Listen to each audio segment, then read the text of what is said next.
won. So I think it's a reflection that they've still got a lot of match winners in the side, England. They've got a lot of guys in particular who can really, you know, transform the game very quickly with you know, small and special moments. And yeah, so I think they'll reflect on the fact that they can definitely keep improving, which is always a good place to be winning series of cricket against good opposition, but feeling like there's room to really kick on and improve. So they'll be positive, but also, you know, like any team, they're always striving to achieve more, and certainly I think that's the feeling that they'll come away from this series with. Yeah, well, one thing that we have spent enough time talking about, but we don't mind spending more time on it, is the Alistair Cook story, the fairy tale ending that his fine Test career has received. And I must say, our good brethren in the field of media also lived up to their expectations. They managed to present Alistair Cook with a rather significant memento. Have a look at yesterday's press conference. Just on behalf of all the media, we obviously really appreciate everything that you've done as a player and a captain for England over the years, but in particular the way that you've dealt with us.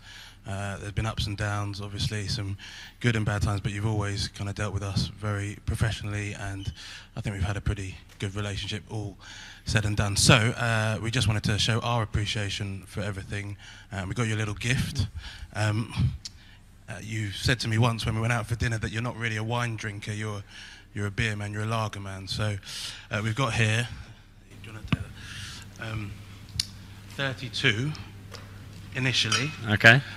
But there was a 33 beers, one for each of your Test match. Thank you very much. And a little tank as well to go with it. So, thank you. if you would look at that, and on each beer, there's a little message from each member of the media who've contributed and signed it. So, thank you very much, guys. Thank you. Cheers, lads. Thank you.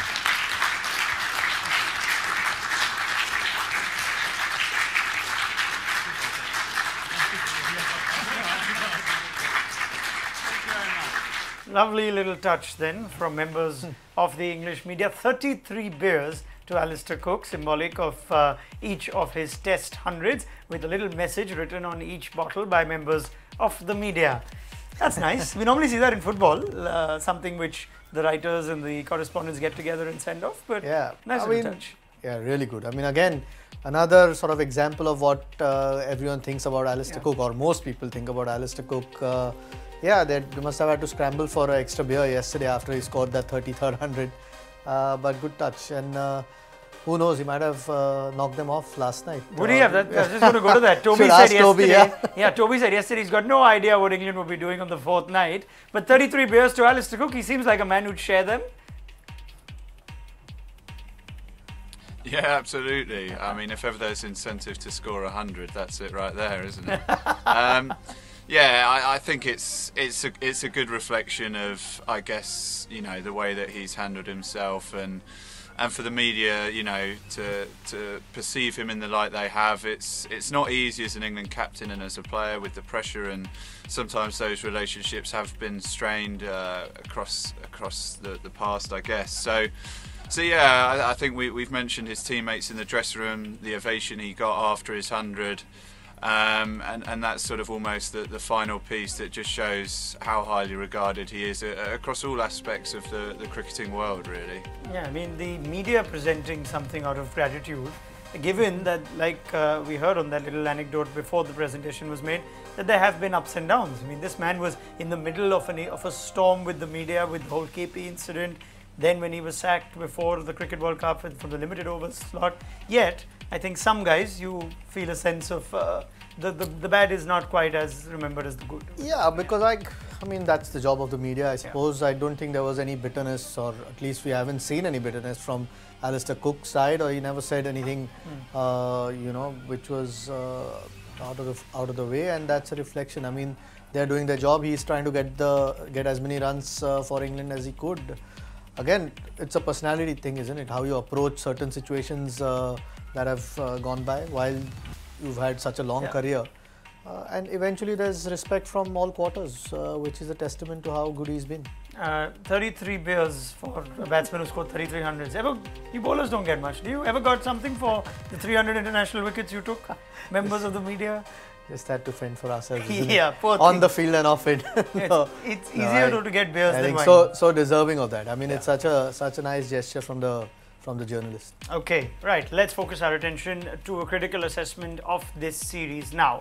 And while at times we might be repeating ourselves, it's time to just put things in perspective now that this series has pretty much come to an end. We look back at first England's batting, and we look at England's opening positions, which now, of course, we know one position is de facto vacant with Alistair Cook's retirement, and one position there remain question marks on with Keaton Jennings' form. In this series, 18.11 an average for Keaton Jennings after having been given a chance in all the games, 9 innings, 163 runs. And it's not only that it's been a hard series for the openers, Ajit. I think there's also a case that, you know, as much as Jennings would want to have a better on that record, he never looked like someone who's going to get big runs. Yeah, I mean, and from what we hear, I think England is going to assist with him. So, yeah, it's a hard one. I mean, obviously they see something in him that going forward they hope that he turns it around, and particularly now that they're going to Sri Lanka, that his, you know, the way he plays spin is something that they're banking on. I'm not convinced though after having watched him through this series. Yeah, they'll have to have 2 more guys as backup. One definitely taking a spot if Jennings plays, but another one in the shed that you know, is likely to come into play at some stage, because it's such a difficult position. Okay, in the subcontinent might be the easiest place to bat when you're opening, but places like England or Australia or South Africa, that becomes such a key position. I guess the one way of looking at it, Toby, is also that this is now an opportunity for a number of opening batsmen in county cricket to really make a claim for themselves. There are plenty of places open. Let's just also have a look at some of the numbers of some domestic batsmen that we brought for you. We've already heard the name of Rory Burns time and again from our English experts. To quickly run through some numbers that we're seeing on screen now. Nick Gubbins and Joe Denley, both coming off runs in recent times. Joe Denley experienced 186 matches, over 10,000 first-class runs. We all know about Rory Burns, who's averaging 44, impressive record. Just thoughts on who is in that pecking order to potentially be called up now for that tour to Sri Lanka, Toby? Yeah, I think like you mentioned at the moment, Rory Burns, you know, you see his record there. It's a pretty strong effort opening the batting in England. We've seen and mentioned so many times this series how tricky it's been for the guys, and you know, over the last 5 years he scored 1,000 runs domestically, and to average just under 45 is a really strong effort, and he's someone who seems to be growing all the time. So yeah, you'd imagine he's got a really strong chance, and having played with Nick Gubbins at Middlesex, he's certainly, you know, a really strong left-handed batter, you know, really compact, you know, strong shots at the crease. Batting at Lords has been trickier maybe this year than it has been in the past, and probably would have liked to have scored a few more this year and to have a bit more rhythm at the crease. And Joe Denley's certainly someone who across all formats, you know, he's really excelling in both the one-day game and in the longer format. So, you know, maybe he interests them as well, as someone who's got that, you know, slightly more mature edge, if you like, knows his game inside out, you'd imagine by now, and maybe someone to fill the void of Alistair Cook. They wouldn't mind someone the other side of 30 who can really sort of come in and hopefully add some stability to that top order again. It's just sticking with you, Toby. It's one thing to if there was still cricket left at home, but now given that the next assignment is overseas, that too in Sri Lanka, where we know what the likes of Rangana Herath and Co can do, are you looking for a different skill set altogether? Is there any one opening bat or top order bat who is considered to be an exceptional player of spin? Yeah, I mean that's one of the interesting points that does come from this is, you know, playing your domestic cricket in England as an opener in particular.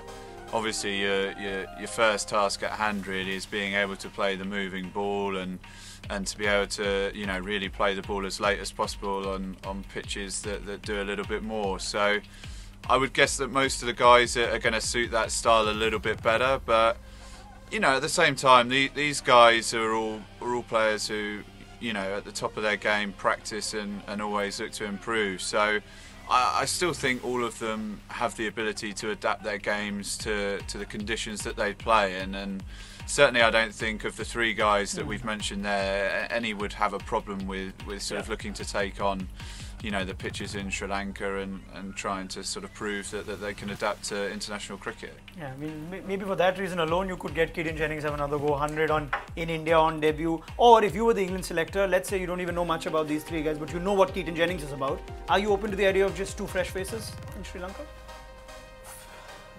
It's a tough one, isn't it? I mean, ideally you want an opener, at least one of the two who can bat in all conditions. Yeah. Eventually going forward, because you're not only going to play in subcontinent. It's just the immediate series. If you're looking at, maybe you could go that way and think about it. That yeah, okay, let's hang on to Jennings at least at one end. Current form, okay, be it in English conditions, doesn't give you enough confidence that he can turn it around in a few months, particularly with lack of cricket. You know, and completely different conditions. He might have done it in the past. At the moment, when you're low on confidence, can he turn it around? They probably know it in the dressing room better than we do, what he is as a character. So, but they've got to start looking at options, because opening is such a critical part of the game in all conditions, but in English conditions for sure. And well, they lose out on one of their best players of spin in recent memory in Alistair Cook, so they've got their work cut out, the new look English selection panel. What about the middle order? How have the rest of England's batting fared as we look at wholesome numbers now from this series? And Joe Root's numbers will be significantly bettered by that final innings at the Oval. But there are still some questions you'd think of Johnny Bairstow, in spite of all the runs he comes in to this series with, and he started this series off rather well. He's been prone to a few initial ducks and whatnot, so there are a few questions to be asked of Bairstow. I think some of the Indian pacers have enjoyed bowling to him early in his innings. I don't know how much that injured thumb would have had, but you'd like Bairstow to work a little on his game? Yeah, just a bit more solid, I suppose. It's strange because he started the series quite well and somehow seemed to just have lost a bit of rhythm, some form.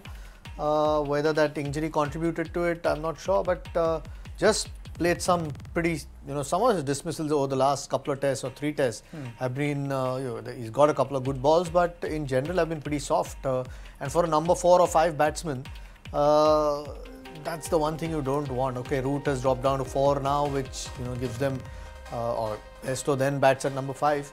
But in these conditions we've seen, you can't be aggressive all the time. You've still got to watch the ball, and even this innings you can understand that they were trying to get a move on and score runs, but the length he's just hit, the one he's gotten out is not there to be hit. So, and at times when your team's under pressure, they weren't under pressure in this test match, but when you're under pressure, that's not the shot that your team would be happy about. No, you need your senior players to now step up with the absence of Cook. But if you look at some of the other numbers, we just brought that up for you. Ollie Pope was given a go in this series, and even though you look at Ollie Pope and you see an average of 18, Toby, something about it, he seemed all right. Would you feel sorry for him, being made to bat in a position he's never batted in county cricket? Would you look at Ollie Pope being part of the setup at least for the immediate future?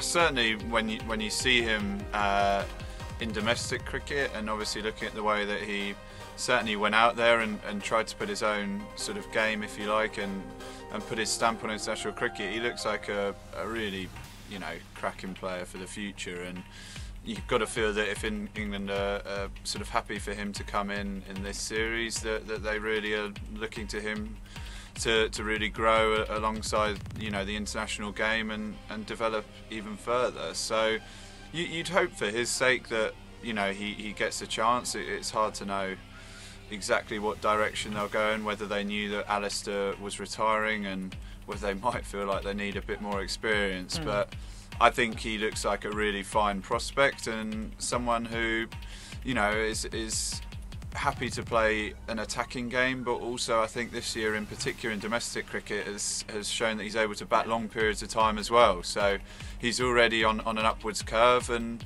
hopefully that can keep going, and he can really cement himself as a real talent in the international game in the future.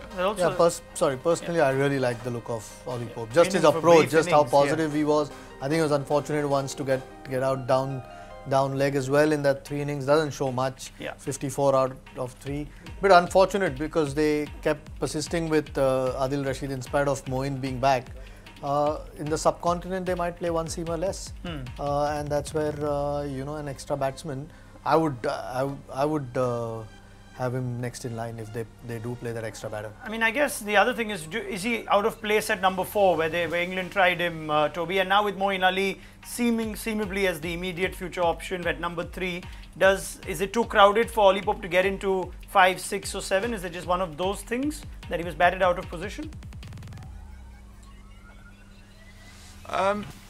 I think if you asked him, he would have been happy to bat anywhere. To be honest, you know, as a young batsman in particular, you know, you're still learning your game in parts, and I think you sort of will try and grab your chance anyway wherever you bat. So I think, you know, he can slot in anywhere in that middle order, and he sort of provides some exciting and healthy competition for the guys across the board, and hopefully gets a chance to really sort of prove his worth again in the winter and keep progressing his game. You know, when you get to tour abroad as a young batsman, you learn different skill sets and different ways of playing in different conditions. So that will all help to sort of round his game and you know, to make him a better player for the future. Right, more review of this series coming up as we enter our final match day of this long tour. So stay with us on ESPN Cricket for Match Day. Toby and Ajit will next dig their teeth into some of India's bowling issues.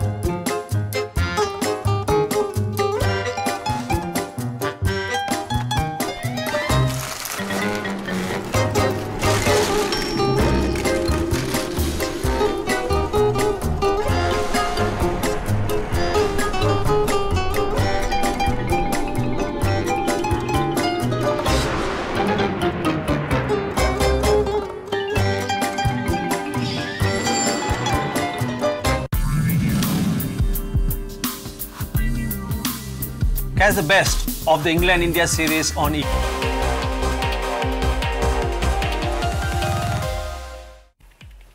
Continuing our review of this England-India Test series, we've spoken of England's top order, England's middle order. What about the lower middle order that's actually, in the eyes of many, made the difference, the resilience shown by their lower middle order, with Sam Curran bailing them out in 2 Test matches, with Chris Woakes, the man of the match performance at Lords, with Josh Buttler exceptional at that number 7 slot, and even Ben Stokes might average 25, but batting time, batting situations, remember that session in the Southampton Test that the game just drifted away from India.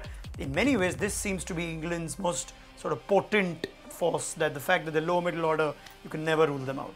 Yes, but particularly how poorly their top order has been in this series. You know, whatever the ball swung around, but their lower orders made sure they've got enough runs where they've created enough trouble for the Indian batters, who themselves haven't been in great form, except that the Indian lower order never performed as well as the English one. And I mean, Sam Curran just taken to Test cricket as if it's an easy game.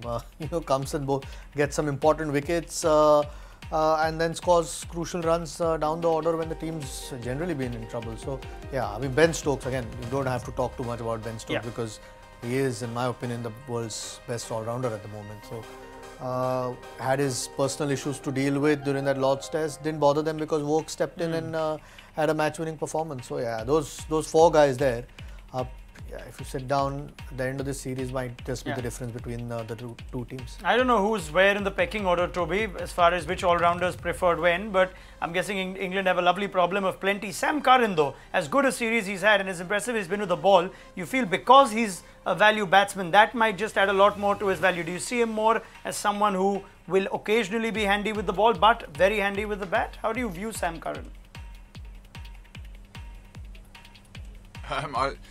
Like you said, I mean, it's been England's, you know, main sort of bailout, if you like, through this series, and Sam's been a huge part of that. I think at the moment his batting is, you know, he seems to have really taken to Test cricket well. I mean, it's mainly the way he handles himself at the crease. He seems very composed. He plays his own way. Doesn't try and do anything different to what he does in domestic cricket, which is always great to see.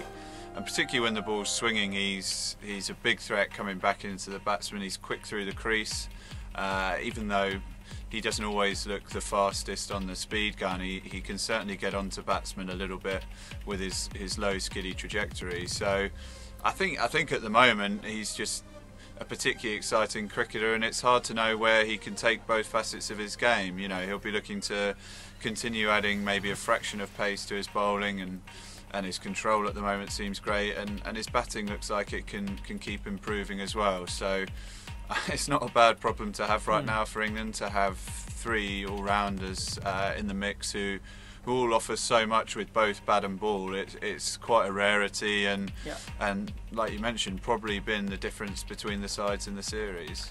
And Moeen Ali, forgetting Moeen Ali, I know he's gone to bat number 3 now, but that 40 in that first innings at Southampton, again when they were in trouble, and that partnership with Sam Curran at that point, again that lower middle order has basically bailed them out most times in this series, if not all the time. Well, India have relied essentially on the strength of their pace bowling unit, which is where our next review takes us. How good have India's fast bowlers been, effectively keeping them alive, and until perhaps the penultimate day of this Test series, finally the chinks started to show with Ishant Sharma's ankle giving way, and well, you could see a little bit of fatigue even in the first innings of this Test. But Jasprit Bumrah, ever since he came into this series midway, just added new teeth to this team. Mohammad Shami, I don't know if you'd agree with Ajit, but in spite of an average of nearly 40, considerably damaged in this last Test match, that's been the most consistent Mohammad Shami might have bowled over a course of Test matches. Just thoughts as we look back? Yeah, I mean, exceptional, all three of them. I mean, Hardik Pandya had that one spell which turned out to be a match-winning spell, but apart from that, these three just have kept running in. Yes, the conditions have been helpful, but you still have to bowl well, even if the conditions help. And I don't think any English batsman, the top order in particular, have been comfortable against either of them. I mean, Shami, those numbers people will again say his average is close to 40. He is sometimes on the expensive side because he attacks a lot more than maybe a Ishant Sharma or a Bumrah. Slightly different bowlers, but Shami, I mean, he could have easily had another 6, 8, 10 wickets with a little bit of luck. But because he keeps bowling wicket-taking balls, he's a guy that India will always have in all conditions. That's the advantage. No, three very different bowlers, three very consistent bowlers. So massive plus for India this series. Toby, as varied a fast bowling attack as there might be in world cricket at the moment, there's no left armour, but three extremely distinct right arm bowlers. Wonder what you've made of them. Really impressed. I agree. I think every aspect of that bowling attack brings something a little bit different. Certainly, Shami's figures there don't reflect anything like. I've been extremely impressed by him, and I think they've all really sort of adapted to the English conditions and understood, the lengths to bowl, and I think Jasprit Bumrah in particular coming in and just adding that really extra little bit of pace and an awkward action to go with it, just adds something a little bit different.